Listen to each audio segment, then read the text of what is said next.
نحمده ونصلي ونسلم على رسوله الكريم اما بعد فاعوذ بالله من الشيطان الرجيم بسم الله الرحمن الرحيم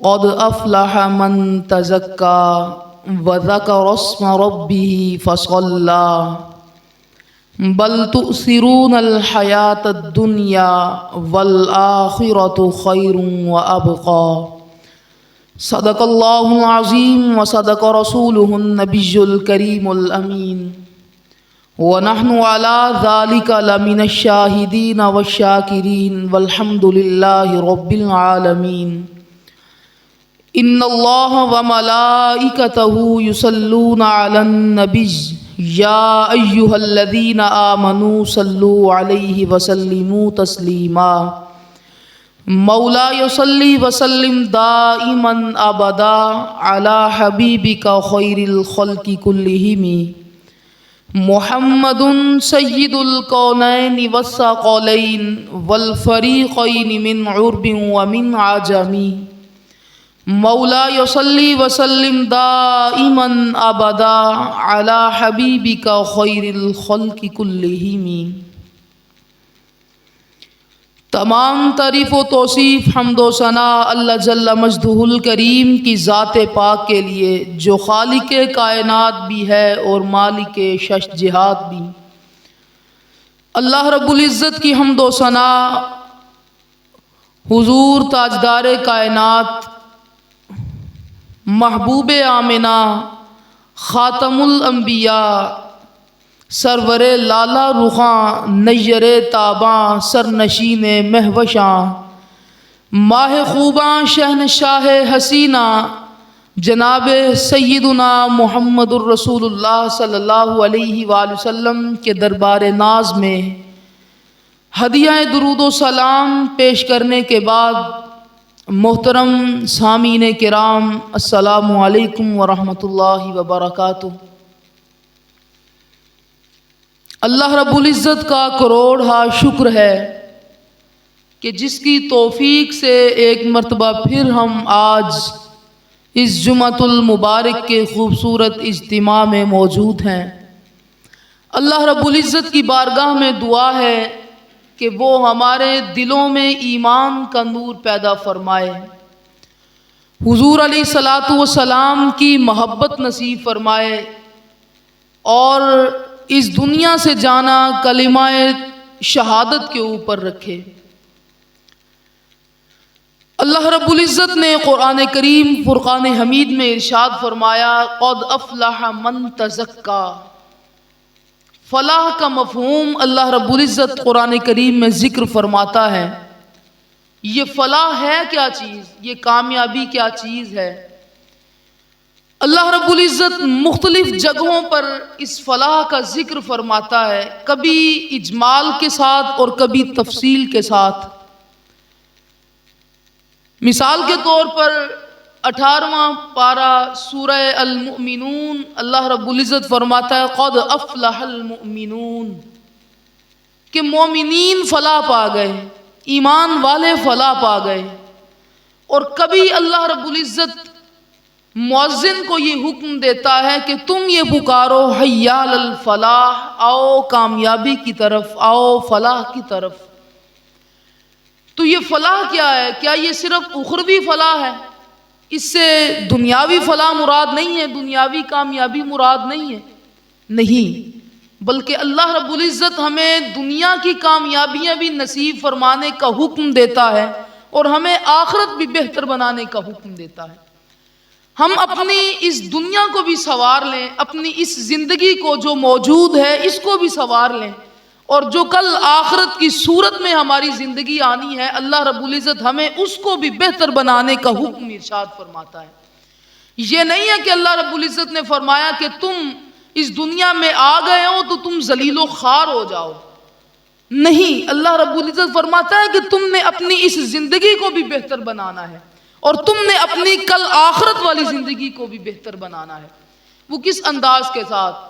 جب میرے اور آپ کے لجپال آقا محمد الرسول اللہ صلی اللہ علیہ وآلہ وسلم آپ تشریف لائے تو ایک غلام کو دیکھا، ایک صحابی کو دیکھا جس کی حالت بہت ہی زیادہ کمزور ہے، اور اس کو استعارتاً چوزے کی صحت کے ساتھ تشبیہ دی کہ یہ چوزے کے بدن والا ہے، اتنا کمزور صحابی، اتنا اس کے اندر قوت موجود نہیں ہے۔ حضور علیہ الصلوۃ والسلام اس کے پاس آئے، حضور نے فرمایا کہ اے میرے غلام، اے صحابی، کیا تو نے اللہ سے کسی دعا کے لیے کہا ہے؟ کیا تم نے اللہ کی بارگاہ میں کوئی دعا کی ہے؟ عرض کی ہاں یا رسول اللہ، میں نے اللہ سے ایک دعا عرض کی ہے۔ فرمایا وہ دعا کیا ہے؟ وہ صحابی عرض کرنے لگا، یا رسول اللہ صلی اللہ علیہ وآلہ وسلم، میں نے دعا یہ مانگی ہے کہ اے میرے اللہ، آخرت میں مجھے جتنی بھی پریشانیاں آنی ہے، جتنی بھی مجھے اذیتیں آنی ہیں، وہ ساری کی ساری تو مجھے اس دنیا میں دے دے، کل قیامت کے دن مجھے کوئی، کل آخرت کے دن مجھے کوئی تکلیف نہ پہنچے، وہ سارے دکھ، وہ سارے تکلیفیں تو آج اس دنیا میں رہتے ہوئے مجھے دے دے۔ تو جب سے میں نے دعا مانگی ہے، لگتا ہے میری دعا قبول ہو گئی، اب یہ دکھوں کی شکل میں، مصیبتوں کی شکل میں میرے اوپر پریشانیاں آتی ہیں جس نے میری یہ حالت کر دی ہے۔ میرے حضور علیہ، یہ ظاہراً تو بڑی اچھی دعا ہے کہ اس نے اپنی آخرت کو محفوظ فرما لیا، لیکن میرے اور آپ کے لجپال آقا صلی اللہ علیہ وآلہ وسلم، آپ نے کیا ارشاد فرمایا؟ میرے حضور نے فرمایا کہ کاش تو یہ دعا مانگتا، ربنا آتنا فی الدنیا حسنہ وفی الآخرۃ حسنہ، اے میرے پروردگار تو میری اس دنیا کی زندگی کو بھی بہتر کر دے اور آخرت کی زندگی کو بھی بہتر کر دینا۔ فرمایا کہ اس انداز کے ساتھ دعا مانگو کہ تمہاری زندگی بھی بہتر ہو جائے، تمہاری دنیا بھی بہتر ہو جائے اور تمہاری آخرت بھی بہتر ہو جائے۔ آج ہمیں اس انداز کے ساتھ دعا مانگنے کی تلقین کی جا رہی ہے کہ تم نے بھی اپنی زندگی کو اس انداز کے ساتھ گزارنا ہے کہ تمہاری دنیا بھی بہتر ہو جائے اور آخرت بھی بہتر ہو جائے۔ اور حضور صلی اللہ علیہ وآلہ وسلم، چونکہ ہم آپ کی امت ہیں، ہم آپ کا کلمہ پڑھنے والے ہیں، تو انسان کو جو کچھ ملنا ہے، جو کچھ اس کا مقدر ہے، جو کچھ اس کی قسمت ہے، وہ اس کو مل کر رہنا ہے۔ جب انسان 120 دن کا اپنی والدہ کی شکم مادر میں ہوتا ہے تو اس کی تقدیر کا فیصلہ کر دیا جاتا ہے، اس کے رزق کا فیصلہ کر دیا جاتا ہے کہ اس کو اتنا رزق اس کی دنیا میں ملنا ہے، اس کی زندگی میں اس کو اتنا رزق عطا کیا جانا ہے۔ تو اس کا فیصلہ تو جب ہم ابھی 120 دن کے ہوئے تھے تب ہی ہو چکا تھا۔ تو حکم کیا ارشاد ہوا؟ فرمایا کہ تمہارے لیے حکم یہ ہے کہ اگر تمہیں زیادہ مال سے نوازا جائے، اگر تمہاری زندگی بہتر ہو، تمہیں مال کی کثرت سے نوازا جائے، تو پھر تم نے کرنا کیا ہے؟ فرمایا کہ تم نے اس مال کو غرباء میں تقسیم کرنا ہے، اس انداز کے ساتھ تم نے تقسیم کرنا ہے کہ تمہاری زندگی بھی بہتر ہو جائے اور آخرت بھی بہتر ہو جائے۔ اور اگر مال کی کثرت نہیں ہے، مال کی فراوانی نہیں ہے، بلکہ مال کم مل رہا ہے، رزق کم مل رہا ہے، تو فرمایا کہ پھر اس کے اوپر اللہ کی ذات سے شکوہ نہیں کرنا، بلکہ اس کے اوپر بھی صبر کرنا ہے۔ اگر مال کی کثرت ہو تو اس کو تقسیم کر دو، اور اگر مال کی قلت ہو تو پھر بھی اللہ رب العزت کی ذات کے اوپر صبر کیا کرو۔ یہ میرے اور آپ کے لجپال آقا صلی اللہ علیہ وآلہ وسلم ہمیں اس بات کا حکم دے رہے ہیں، لیکن آج کا یہ معاشرہ اس کے بالکل برعکس چل رہا ہے۔ آج کے معاشرے میں کیا ہے کہ آج جس کے پاس 5 مرلے کا گھر ہے، 5 مرلے کا پلاٹ ہے، تو جب وہ 1 کنال کا بنگلو دیکھتا ہے، 1 کنال کی کوٹھی دیکھتا ہے، تو اس کا جی متلانا شروع ہو جاتا ہے، اس کا دل بے قرار ہو جاتا ہے، اس کا دل تنگی میں مبتلا ہو جاتا ہے کہ بھئی یہ 5 مرلے کا گھر، اس میں تو میں بڑا مشکل سے زندگی گزار رہا ہوں۔ لیکن جب وہی 5 مرلہ رکھنے والا، اچھا گھر رکھنے والا، جب 2 مرلے کی کسی غریب کی جھونپڑی کو دیکھتا ہے تو پھر وہ کہتا ہے یا اللہ تیرا بڑا شکر ہے کہ تو نے مجھے اس 5 مرلے کے اچھے مکان سے نوازا ہے۔ تو ہمیں بات کیا سمجھ لگی؟ میرے اور آپ کے لجپال آقا صلی اللہ علیہ وآلہ وسلم، آپ نے ہمیں ایک نسخہ دے دیا۔ فرمایا کہ اگر اپنی دنیا کو بہتر بنانا چاہتے ہو، دنیا کو خوشحال طریقے سے گزارنا چاہتے ہو، تو پھر کرنا کیا؟ فرمایا کہ تم اپنے نیچے کی طرف دیکھو۔ خوشحال رہنا چاہتے ہو تو پھر اوپر کی طرف نہ دیکھو، جب اوپر کی طرف دیکھو گے تو جی بے قرار ہو جائے گا، جب اوپر کی طرف دیکھو گے تو پھر تمہیں اطمینان قلب بھی نصیب نہیں ہوگا، لیکن جب نیچے کی طرف دیکھو گے تو پھر اللہ رب العزت کا ذات کا شکر ادا کرو گے کہ یا اللہ تم نے ہمیں یہ کچھ تو نصیب کیا ہے۔ مطلب اگر زندگی بہتر بنانا چاہتے ہو، دنیا بہتر بنانا چاہتے ہو، تو پھر فرمایا کہ نیچے کی طرف دیکھو، الا من ہوا اسفل منکم، فرمایا نیچے کی طرف دیکھو۔ اور اگر عبادت کا معاملہ ہے تو پھر میرے آقا نے فرمایا پھر اوپر کی طرف دیکھو۔ اگر کوئی 5 نمازیں پڑھتا ہے اور ساتھ میں تہجد بھی پڑھتا ہے تو تم یہ اللہ رب العزت کی ذات سے دعا کیا کرو، یا اللہ یہ تہجد بھی پڑھتا ہے تو مجھے اشراق اور چاشت پڑھنے والا بھی بنا دے، یا اللہ یہ فلاں عبادت کرتا ہے، یہ ایک دن میں 1000 مرتبہ درود پاک پڑھتا ہے تیرے محبوب کے اوپر، یا اللہ میں کوشش کرتا ہوں کہ میں دن میں 3000 مرتبہ تیرے محبوب کی ذات کے اوپر درود پاک پڑھوں۔ جب زندگی کو، دنیا کو بہتر بنانا چاہو تو پھر نیچے کی طرف دیکھو، تو تب تم خوشحال رہ سکو گے، اور اگر اپنی آخرت کو بہتر بنانا چاہتے ہو تو پھر اوپر کی طرف دیکھو۔ حضرت جناب شیخ سعدی رحمت اللہ علیہ، آپ نے دمشق کی جامع مسجد میں نماز ادا کی تو نماز کے بعد آپ کے جوتے اٹھا لیے گئے۔ یہ آج کا رواج نہیں ہے، یہ عرصوں سے چلا آ رہا ہے۔ جوتے آپ کے غائب ہوئے، جوتے چرا لیے گئے، تو جب آپ باہر نکلے تو ننگے پاؤں ہیں، تو اللہ رب العزت کی ذات کی طرف توجہ کرتے ہیں اور دل میں یہ سوچتے ہیں کہ بھئی شیخ سعدی لوگ کیا کہیں گے کہ اتنا بڑا امام، اتنا بڑا مقتدا، اتنا بڑا پیشوا، اور اس کے پاؤں بھی ننگے ہیں، پاؤں میں پہننے کے لیے جوتا بھی نہیں ہے، اور تیری ایک جوتا خریدنے کی بھی حیثیت نہیں ہے۔ جب یہ ملال دل میں آیا، جب یہ خیال دل میں آیا تو سامنے سے ایک شخص گزرا جس کے پاؤں بھی نہیں ہے، پاؤں کٹا ہوا شخص ہے، اور وہ اپنے جسم کو زمین سے گھسیٹ کر چل رہا ہے۔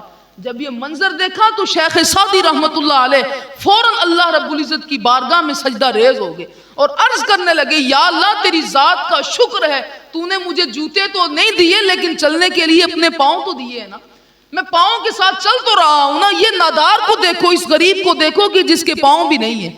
تو اس لیے میرے اور آپ کے لجپال آقا صلی اللہ علیہ وآلہ وسلم، آپ نے ارشاد فرمایا کہ اگر تم اپنی دنیا کو بہتر بنانا چاہتے ہو، آج ہر انسان دکھوں میں گرا ہوا ہے، ہر انسان مشکلات کا شکار ہے، اس کی وجہ کیا ہے؟ اس کی مین وجہ کو اگر ہم دیکھیں تو یہ جو ہمارا اندر بیٹھا دل ہے نا، یہ ہمارا جو من ہے، یہ مطمئن نہیں ہے۔ اس کو مطمئن ہم نے کرنا ہے، اس کو مطمئن کرنے کے طریقے بھی میرے آقا نے ہمیں ارشاد فرمائے۔ آج ہم نے اس کو مطمئن کرنا ہے، اور مطمئن کیسے کرنا ہے؟ میرے حضور نے فرمایا کہ دنیا کو اگر خوشحال گزارنا چاہتے ہو تو پھر اپنے سے اونچے کی طرف نہ دیکھو۔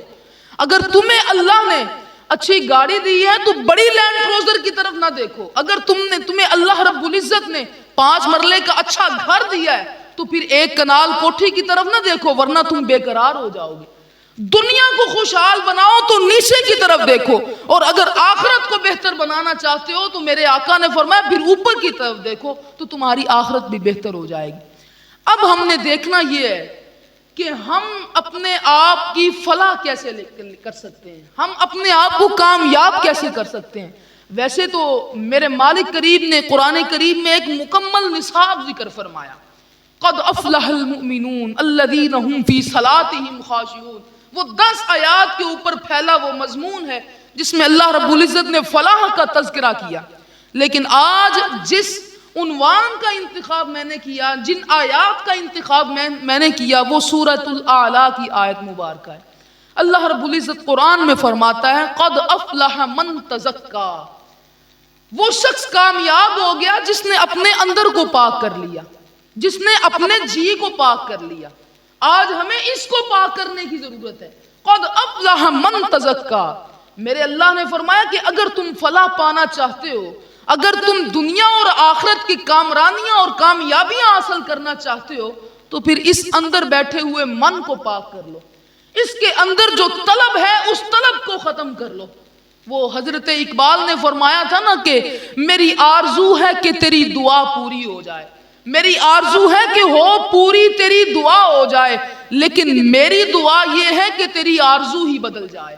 یہ آرزو بدل جائے اگر ہماری، یہ جو طلب ہے ہمارے اندر زیادہ سے زیادہ حاصل کرنے کی، یہ گناہ نہیں ہے، لیکن میرے اللہ نے فرمایا کہ جو رزق تمہیں ملنا ہے اس کا فیصلہ تو 120 دن کے جب تم تھے اس وقت ہی کر دیا گیا ہے. تو جو تمہیں ملے، زیادہ ملے تو صدقہ و خیرات کر دو، اور اگر کم ملے تو اللہ رب العزت کی ذات کا شکر ادا کیا کرو اور صبر کیا کرو. قد افلح من تزکا، فرمایا کہ وہ شخص کامیاب ہو گیا جس نے اپنے اندر کو پاک کر لیا. آج ہمارا اندر پاک نہیں ہے. آج خدا کی عزت کی قسم ہمارا یہ مسئلہ نہیں ہے کہ ہمارے پاس یہ چیز نہیں ہے، بلکہ آج کے معاشرے میں ہمارا مسئلہ کیا ہے؟ آج ہم کہتے ہیں کہ بھئی ہمارے اس قریبی رشتہ دار کے پاس وہ چیز کیوں ہے. آپ ہر بندہ، میں بھی اپنے گریبان میں جھانک کر دیکھ، اپنے گریبان میں جھانک کر اس کا محاسبہ کیجئے کہ آج ہم بے قراری کی وجہ یہ نہیں ہے کہ ہمارے پاس وہ شے موجود نہیں ہے، ہمارے پاس اچھا مکان نہیں ہے. جو ہے اللہ کا شکر ہے. اگر سواری ہے اچھی نہیں ہے لیکن ہے تو اللہ کا شکر ہے.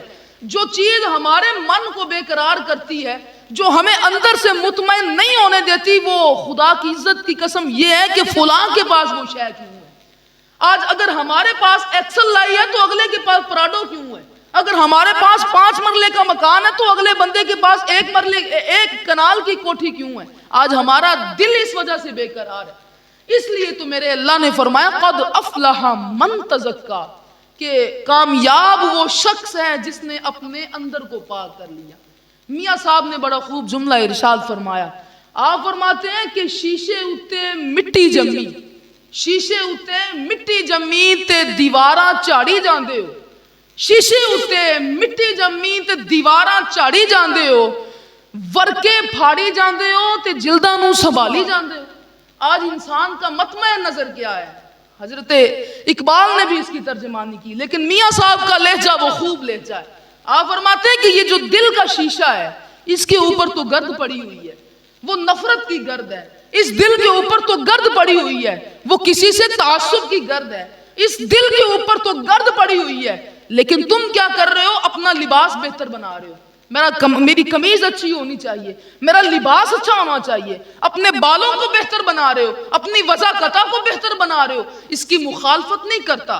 میاں صاحب فرماتے ہیں کہ اس کو بھی بہتر بناؤ، لیکن اس کے ساتھ ساتھ اپنے من کو بھی ستھرا کر لو. قد افلح من تزکا، اگر تم چاہتے ہو کہ فلاح پا جاؤ تو پھر اپنے آپ کو پاک کر لو.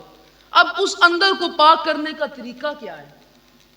ظاہری بات ہے کہ شریعت نے ہمیں تنہا تو نہیں نہ چھوڑا. یہ تو نہیں اللہ رب العزت نے ہمیں پیدا فرما دیا کہ جاؤ اپنے رستے تلاش کرو، جاؤ تمہاری کامیابیوں کا کوئی سامان مہیا نہیں کرتا. نہیں، میرے اللہ نے بھی اور میرے رسول اللہ صلی اللہ علیہ وآلہ وسلم نے بھی، انہوں نے ہمیں کامیاب بننے کے طریقے بھی ارشاد فرمائے.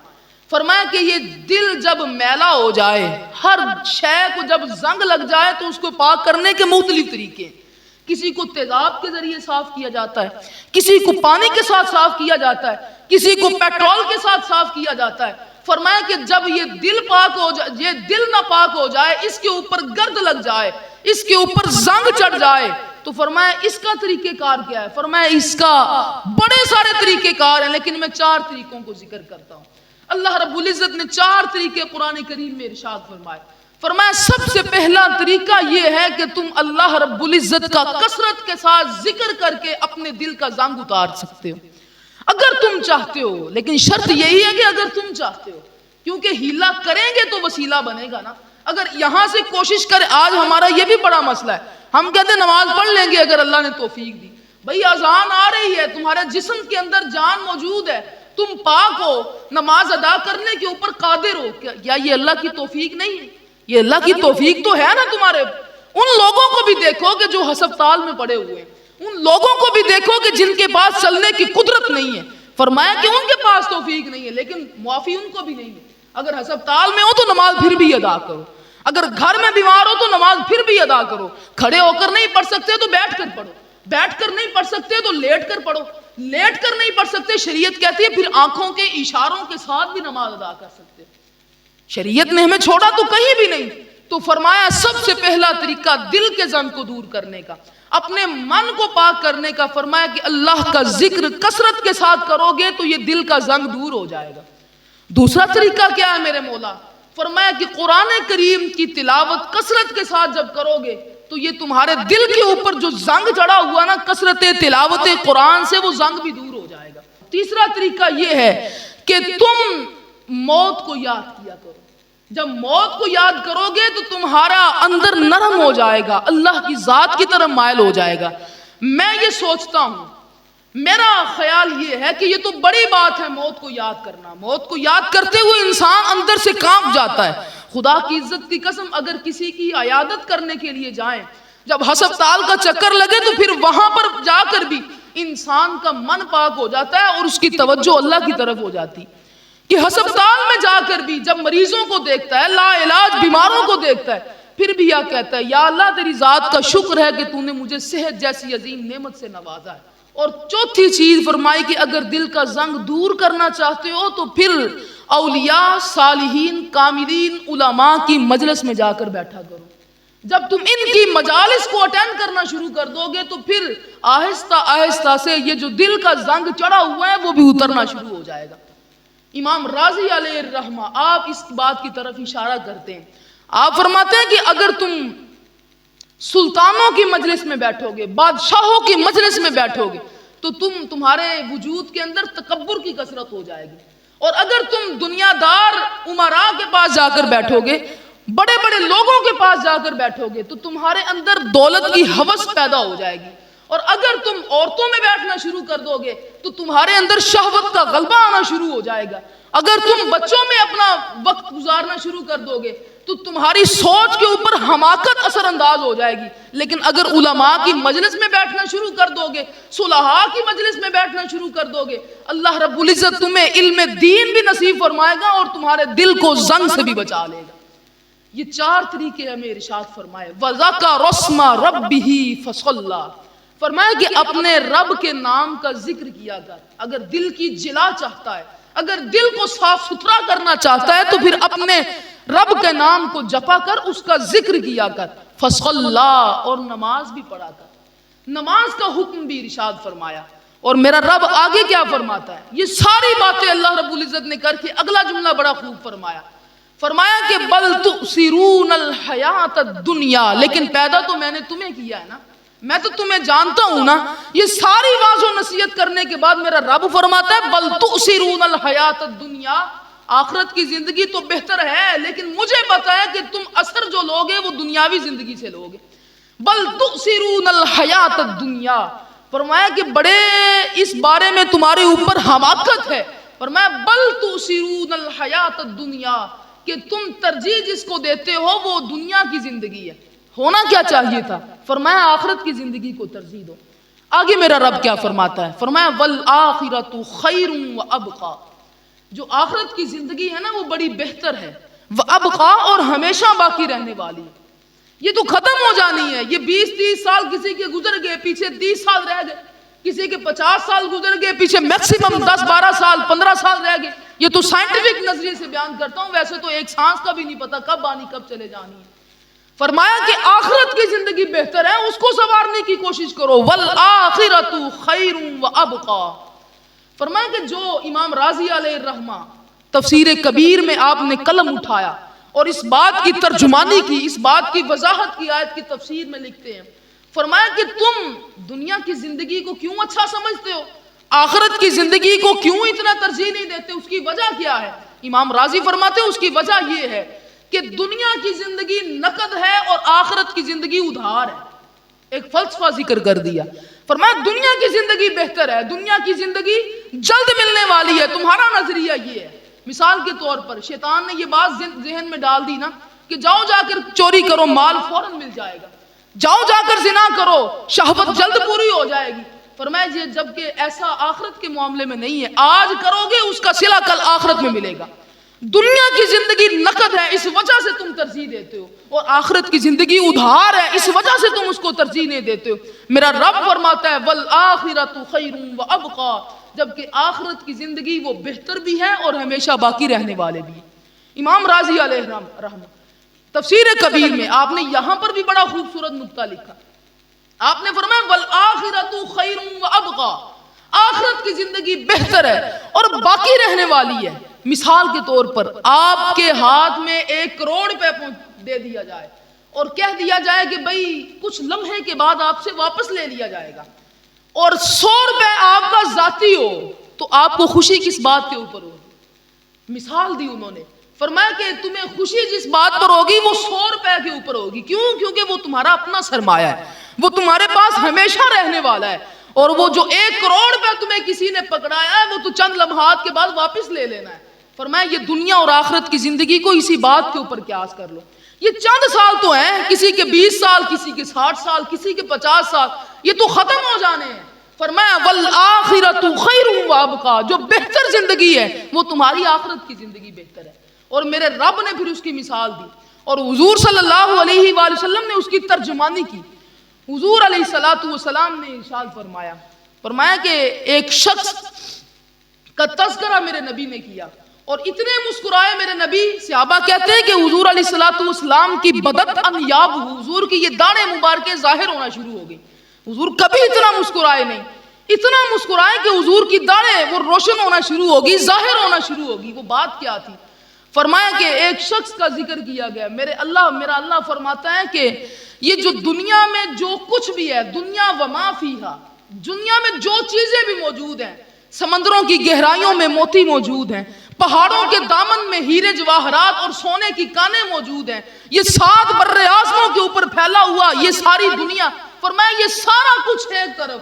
اور اگر تمہیں آخرت میں ایک آثار رکھنے کی جگہ مل جائے، اتنی سی جگہ، ایک کوڑا رکھنے کی جگہ مل جائے، میرے نبی نے فرمایا وہ آخرت کی جگہ وہ بہتر ہے. یقین کیجئے اس بات کا، انسان کے پاس یہ ساری دنیا کے ہیرے جواہرات اور زمین موجود ہو، لیکن آخرت میں فرمایا کہ اگر اس کو ایک کوڑا رکھنے کے لیے جگہ بھی مل جائے تو یہ اس کے لیے بہتر چیز ہے، یہ اس کے لیے دائمی چیز ہے. یہ دیکھیے نا کہ اگر کسی گاؤں میں کسی کے پاس ایک مربع پورا ہو اور وہ اس کو بیچ کر اگر شہر میں آ کر جگہ لینا چاہے گا تو بامشکل اس کو 1 کنال ہی ملے گی.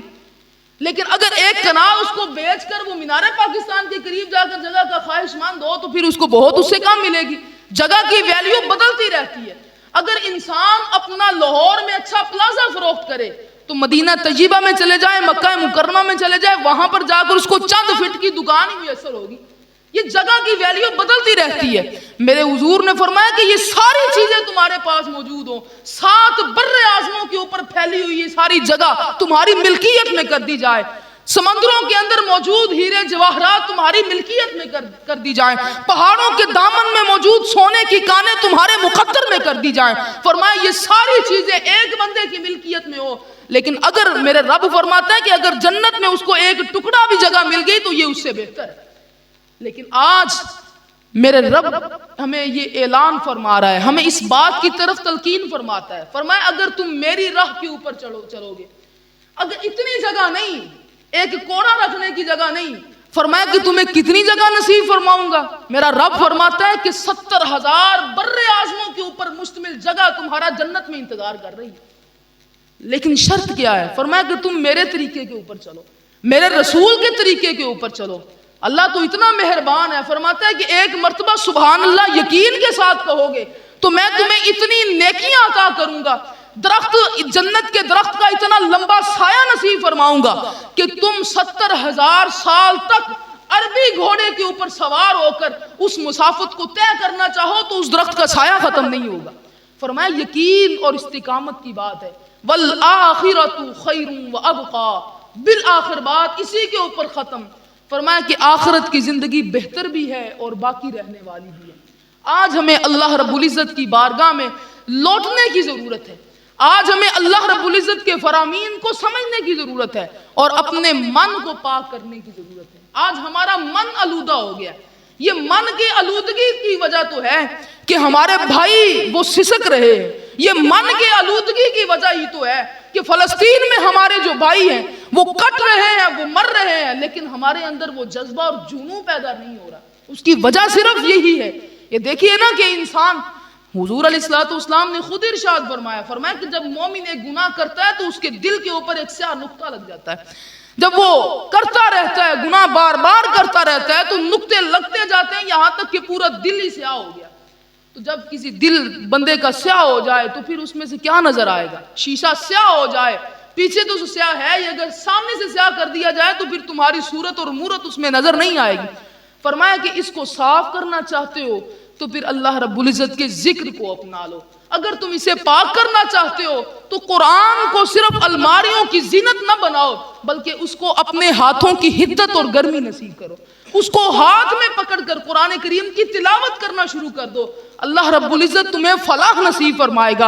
اگر تم اپنے من کو پاک کرنا چاہتے ہو تو پھر کثرت موت کیا کرو، اس کو یاد کیا کرو، تو تمہارا من پاک ہو جائے گا۔ اور اگر تم اپنے من کو پاک کرنا چاہتے ہو تو اولیاء اور صالحین اور علماء کی مجلس میں بیٹھا کرو۔ اللہ رب العزت سے یہی دعا ہے کہ وہ ہمیں دین کی صحیح سمجھ نصیب فرمائے۔ وما علینا الا البلاغ المبین۔